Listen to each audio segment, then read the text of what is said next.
ये सब जो हमारी प्रॉब्लम्स हैं, whether it's related to fear और सक्सेस और ये और वो, ये सारी चीजें, इन सब चीजों का जवाब आज से हजारों साल पहले भगवत गीता के अंदर एक लाइन में क्लियर तरीके से बताया हुआ है। प्रॉब्लम क्या है कि हमको वो लाइन समझ नहीं आ रही। मुझे भी समझ नहीं आई थी जब मैंने पहली बार सुनी थी। वो लाइन क्या है, आप सबको पता होगा कि कर्म किए जा, फल की इच्छा मत कर। जब मैंने पहली बार इसको सुना, मैंने कहा यार कर्म किए जा, फल की इच्छा मत कर, इसका मतलब तो यही हुआ ना कि ये तो बकवास है। क्योंकि आज के टाइम में अगर हम देखें अपने आसपास में तो इसका एग्जैक्ट ऑपोजिट हो रहा है। सबसे ज्यादा मेहनत कौन कर रहा है? एक रिक्शे वाला कर रहा है कि नहीं? और उसको क्या फल मिल रहा है? कुछ भी नहीं। और ऐसे बहुत सारे लोग हैं जो बहुत मेहनत कर रहे हैं, उनको रिजल्ट कुछ भी नहीं मिल रहा। तो खेल है क्या? खेल क्या है कि हम इसको बारीकी से समझ नहीं पाए। मैं भी समझ नहीं पाया था।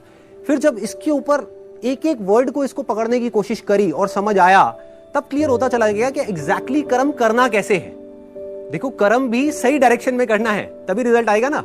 सक्सेस यहां है, आप वहां भागे जा रहे हो। आप कह रहे हो यार मैं तो 10 साल से भाग रहा हूं, अभी तक मेरे को सक्सेस मिली नहीं। तो फंडा क्या है कि डायरेक्शन गलत है। कर्म गलत डायरेक्शन में हो रहे हैं। अगर कर्म सही डायरेक्शन में हो जाए तो प्रॉब्लम सॉल्व। अब देखिए क्या है ये, कितना आसान है कि हमारे सारे डर खत्म हो जाएंगे और पूरी तरह से खत्म हो जाएंगे। सक्सेस जो चाहिए, जितना चाहिए वो हमको मिल जाएगा। इसका मतलब कुछ लोग क्या निकालते हैं कि कर्म किए जा, फल की इच्छा मत कर, इसका मतलब कि फल नहीं मिलेगा, जबकि ये नहीं है। भगवत गीता में जब भगवान श्री कृष्ण उनको अर्जुन को बोल रहे हैं तो किस लिए बोल रहे हैं? लड़ाई को हारने के लिए, लड़ाई को जीतने के लिए?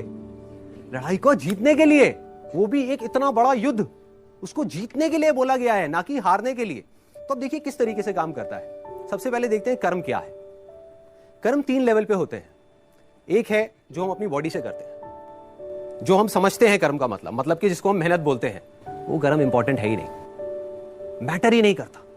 मतलब अगर उसकी इंपॉर्टेंस वाइज अगर आप मुझसे पूछो, out of 100, out of scale of 100, मैं कहूंगा 1% है उसकी इंपॉर्टेंस। क्या बॉडी से क्या कर रहे हो वो मैटर नहीं करता। फॉर एग्जाम्पल, 2 लोग हैं, 2 लोग एक ही काम कर रहे हैं, एक जैसा काम कर रहे हैं बॉडी से, दोनों ही एक आदमी को मार रहे हैं। एक मार रहा है अपने फायदे के लिए, दूसरा मार रहा है किसी और को बचाने के लिए। तो बॉडी के लेवल पे दोनों सेम कर्म कर रहे हैं, लेकिन माइंड के लेवल पे अलग अलग कर रहे हैं। तो दूसरा कर्म का जो स्तर है वो है जो हम बोलते हैं। तीसरा है जो हम सोचते हैं। असली खेल यहां है। जो आदमी सही सोच नहीं सकता, क्या वो सही बोल सकता है? इम्पॉसिबल। जो सही बोल नहीं सकता वो सही करेगा क्या? तो सारे जो कर्मों की बात हो रही है वो यहां हो रही है। और वो कर्म क्या है? सोच के लेवल पे। और जिसकी सोच सही डायरेक्शन में हो गई, उसकी लाइफ सही डायरेक्शन में जानी, उसको तो फल मिलना ही मिलना है। फल के बारे में जो मांग रहा है, सपोजिंगली हाथ ऐसे करके बैठे रहो कि हे भगवान मुझे फल दे दो, मुझे ये चाहिए, मुझे नंबर चाहिए, मुझे ये चाहिए, मुझे बिजनेस में पैसा चाहिए, मुझे जॉब में प्रमोशन चाहिए, सब कुछ मांगते रहो और कर्म सही डायरेक्शन में करो नहीं, तो क्या होगा? वो मिलेगा ही नहीं कभी भी। दूसरी तरफ से कुछ मत मांगो, लेकिन कर्म सही डायरेक्शन में करते चले जाओ, तो उतना मिलेगा जितना हम सब में से कोई सपने में भी नहीं सोच सकता।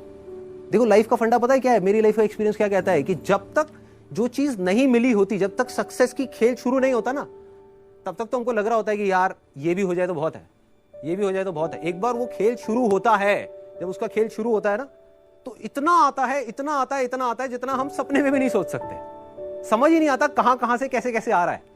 बस कर्म सही डायरेक्शन में होने चाहिए। अब वो सही डायरेक्शन में कैसे होंगे? अगर मैं बुद्धि के स्तर की बात करूं, जो उसमें महाभारत में समझाया गया है, 2 जगह है जहां पे आप अपने माइंड को लगा सकते हो। अपनी बुद्धि को हम 2 जगह पे लगा सकते हैं। सारा खेल माइंड का है। सबसे पहले तो ये हाथ पैरों के कर्मों से ऊपर उठना है हमको, कि हाथ पैरों से आप कुछ भी करते रहो, रियल लाइफ में उठा करके देख लो, वो मैटर नहीं करता। जो बोलते हो वो उससे ज्यादा मैटर करता है, लेकिन वो भी इतना मैटर नहीं करता। कोई आदमी बोलता तो बहुत बड़ी बड़ी बातें, जब करने की बारी आती है कुछ भी नहीं करता। ये अंदर कुछ और सोच रहा है, बोल कुछ और रहा है। जब ये तीनों चीजें सिंक हो जाती है कि जो आप सोच रहे हो वैसा ही आप बोल रहे हो और वही आप कर रहे हो, तब मिरेकल्स होना शुरू हो जाता है। तब कुछ एक्स्ट्राऑर्डिनरी होता है, तब हिस्ट्री क्रिएट होती है। तब वो चीज होती है जिसके लिए सक्सेस बहुत छोटा वर्ड है। सक्सेस से कुछ बहुत बड़ा हो जाता है जो हमने सपने में भी नहीं सोचा होता।